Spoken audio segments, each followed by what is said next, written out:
What happens when a pope dies? Inside the sacred rituals of the Vatican, the death of a pope doesn't just mark the end of a spiritual era, it sets into motion one of the most sacred and mysterious processes in the world. The Vatican, steeped in centuries of tradition, follows a time-honored sequence of events that feels like something out of a hidden chapter of history. The first to be notified is the Camerlengo, the Chamberlain of the Holy Roman Church. More than a messenger, he's the steward of the Church in this time of transition. A cardinal with both spiritual responsibility and administrative power. His most solemn duty? Confirming the Pope's passing. Standing beside the Pope's body, he gently calls the pontiff's baptismal name 3 times. Once, twice, a third time. Silence answers him, and that silence marks the moment. The Pope is declared deceased. In accordance with long-standing Vatican tradition, no autopsy is conducted. A death certificate is issued,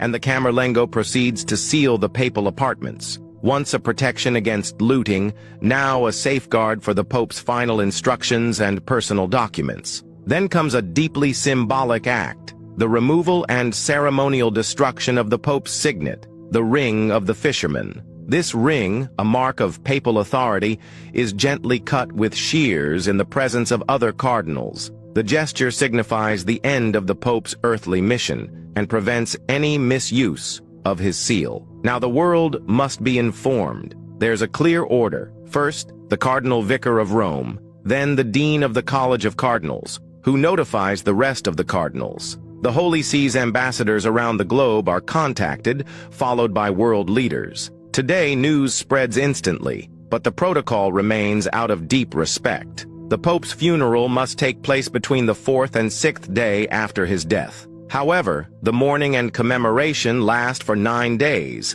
a tradition known as Novem Diales, filled with prayers, masses, and remembrance. The Pope often leaves behind detailed instructions for how this farewell should unfold.